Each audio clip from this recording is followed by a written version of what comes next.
ప్రభావతి అయితే ఇంక మనోజ్ అయితే ఇంకేదో ఒక వ్యాపారం చేసి నా కొడుకు పెద్ద గొప్ప స్థాయిలోకి ఉంటాడు అని ఇంకా శివగామి లాగా రాగా రెడీ అయ్యి అయితే ఇంకా వెళ్ళి ఫంక్షన్కి వెళ్తుంది. ఇంకా ఆఖరికి మనోజ్ అయితే ఫుల్గా తాగేసి అసలు ఎవరు ఆంటీ మీరు అని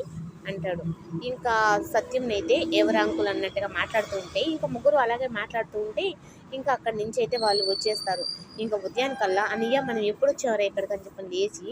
ఇంక ఉండేటప్పటికి ఇంకా ముగ్గురు కోడళ్ళు ఒక పక్క, ఇంకా అమ్మ నాన్న ఒక పక్క, ఇంకా సత్యం అయితే ముగ్గురికి గడ్డి పెడుతూ ఉంటే రవి అయితే ఇంకా ఆంటీ అంకుల్ అని చెప్పని అంతగా అమ్మ నాన్న వాడొక్కడే తాగుతాడు అప్పుడప్పుడు, మీ ఇద్దరు తాగరు, నా కొడుకులు ఇద్దరు శ్రీరామచంద్రులు అనుకున్నాను, కానీ ఇప్పుడు మీరు కూడా మొదలు పెట్టారా అని చెప్పని అంటూ ఉంటే వాడు తాగేది ఒక రకమైతే మీరు తాగిన తర్వాత మీ నోట్ల నుంచి వచ్చే మాట వేరేగా ఉన్నాయా అంటుంటే అన్న అప్పుడు ఇంకా అసలు మీరు తాగాల్సినంత అవసరం ఎవరంటే ఇంక ఇద్దరు సడన్గా మనోజ్ స్థాయి అయితే చూస్తారు. ఇంకా అలా చూసిన తర్వాత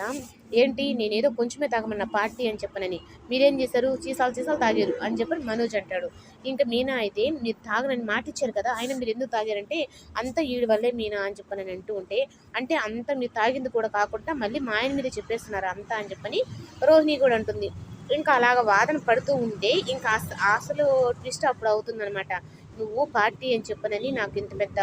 డీలర్షిప్ కావాలని చెప్పనని ఇన్ని అబద్ధాలు చెప్పి మా దగ్గర నువ్వు సైన్ చేసిన ట్రాన్స్ఫర్ అది ఉంది, దాన్ని బట్టి నేను కోర్టుకి కనేసానంటే ఇప్పుడు నాకు 50 లక్షలు కట్టాలని చెప్పని మాణిక్యరావు వచ్చి అయితే షాక్ ఇస్తాడు.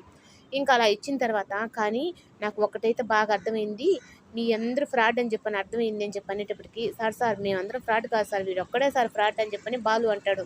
అప్పుడు ఇంకా బాలు చెప్పేటికి రే నువ్వు చెప్పేది ఏదో అందరి గురించి చెప్పాలా, నేను ఒకటే ఫ్రాడ్ అని చెప్పానంటే అవునరా నువ్వు ఒకటవే కదా, ప్రతిసారి డబ్బులు తీసుకొని వెళ్ళేది కానీ మొత్తం చేసేది నువ్వే కదా, మేము ఏమైనా చేసామా అని ఇంకా రవి కూడా అనేటప్పటికి ఇంకా ప్రభావతి అయితే సార్ ఒక్కసారిగా నా కొడుకుని వదిలేయండి సార్